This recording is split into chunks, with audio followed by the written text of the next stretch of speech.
Dog Talk time. Friend of the show, Tristan, Flynn, and Maida, the Alaskan Malamute, are here, and we're discussing the raw food diet for your pup. Hello. Good morning. What's going on? Not too much. You got some really good food here. Well, it doesn't look too good in my opinion, but it probably does to her. So what's going on with the raw food diet? Kind of I wouldn't say it's a new trend, but it's coming up again, the raw food diet for pets. Yeah, so it's very, very healthy for your dog. So the reason that I brought Maida along is because she is a raw-fed dog. Okay. So she doesn't eat kibble, she eats all raw food. And so I really wanted to bring her in and kind of show off her really nice coat that she has.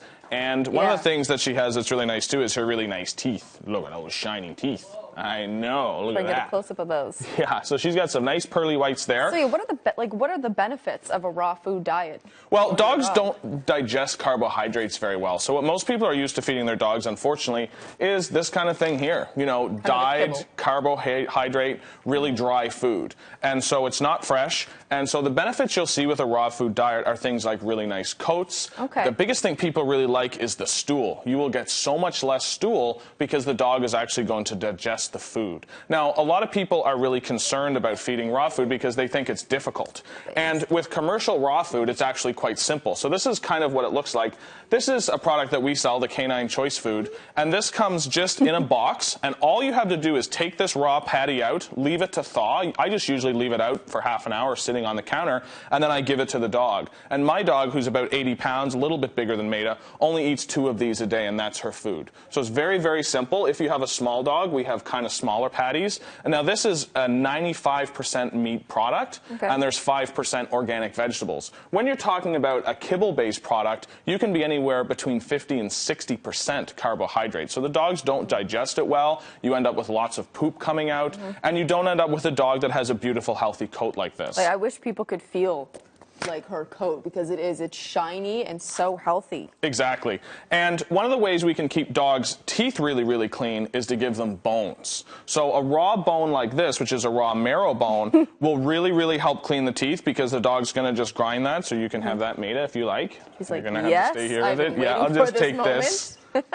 So she gets that, you know, maybe 1 or so a day, and that will really, really help to clean her teeth. Now, if people are a little weary of raw and they still kind of feel like, I don't really want to do that. There has been some controversy around it. Right. So a lot of what people's concerns are is that there might be contamination. You know, can I get salmonella from raw? Can I get E. coli from raw? So we have a product called Stella & Chewy's, and this is actually a pasteurized raw. And what that means is that they take the meat and they slam it with pressure to kill all the salmonella and E. coli that could possibly exist. So if you purchase a product like this, and again, it's called the HPP process, you're guaranteed to not have those contaminants in it. And every bag of Stella & Chewy's that you buy, you can actually look right at the inspector report that says, yep, there's absolutely no salmonella and no E. coli in this. And if people are feeling like, you know, you can't get contaminants from kibble, there's been tons of recalls of kibble for salmonella. Absolutely. So we know that the risk is there. Whenever we're handling meat, we need to be really smart about how we handle it. We need to wash our hands. But these raw products are very, very safe. The Canine Choice is made in a farm, so the animal is going from the farm to the freezer within the same day. There's really no chance of contamination there, and they've been in business over a long time.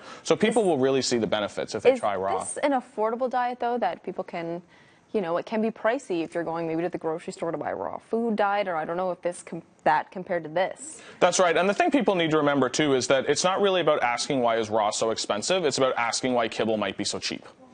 And so good point, we really pay way, way too little for good nutrition for our dog. I mean, if you think you can buy a 25-pound bag of food for $20, that's really not quality nutrition for your animal. And you could be paying the big vet bill down the road, or you could be reducing your dog's quality of life or even length of life. Exactly. If you're a little concerned about the raw food, there is a lot of products out there that are actually freeze-dried. So instead of going through the harsh manufacturing of kibble, it's actually just freeze-dried. So this is a freeze-dried raw product right here. And it's very, very simple. And it's basically just raw food, but it's freeze-dried. And you can actually just add some of that to your dog's meal. So even if you're not ready to go full-blown raw, you could add a little bit. So even these small little cubes, these are designed for a small dog, but if you wanted to just add some of those to your dog's existing meal, just so you can get the benefits of raw, then you could certainly do that as well. She's pumped about that. He's pumped. I'll These take look that. like, honestly, these look like my turkey burgers that I make at my home. Exactly. It looks like real food. It does. It looks like And real so, food you know, that we might even eat. Would you rather eat this kind of food? No, I'm or with would you. you rather have kind of Yes. this kind of food? So I think it's pretty clear for the dog, and you will see a huge, huge benefit. Now, is there a difference between the raw food diet maybe for, like, let's say an Alaskan Malamute? She's a large breed. What about for maybe like a French Bulldog or a different kinds of breeds? Like, different breeds have different insensitivities. So can every dog follow this same raw food diet? Yeah, well, that's a really good point, is that if you do have a dog with sensitivities, if you find your dog has allergies, if you find your dog is itching a lot, raw food can actually be a great thing to try. And there is varied protein, so you've got beef. With some of the raw food, you even have a unique protein. So, for example, we sell a llama food. Oh. And so if you have a dog who might have the basic chicken or beef allergies, you could go with a novel protein like that. But a lot of times, even if dogs have sensitivities to a kibble product, let's say it's a chicken-based kibble product, and you go to a raw chicken formula, you can actually find that the dog's not allergic to the chicken in its raw form because it changes so much through the manufacturing process. So because you can control how limited this is, you really will find that dogs with sensitivities will flourish on a raw diet. Cool. Thank you so much for the information, Tristan. All of this is available, I'm guessing, at Jolly Tails. It is, and I thought we'd do a fun little contest that if people go to our Facebook page at Jolly Tails Inc. and they like and share this video, we are going to give them all of the raw product that they see here. Well, there you go. And the way to contact Tristan, you can find him Facebook. You can find him as well on Twitter, and there's the address. You can call him up as well. So thank you so much for coming on, Tristan. Thanks, Alex. And bringing the little cutie here. We'll be back. Good girl, Maida.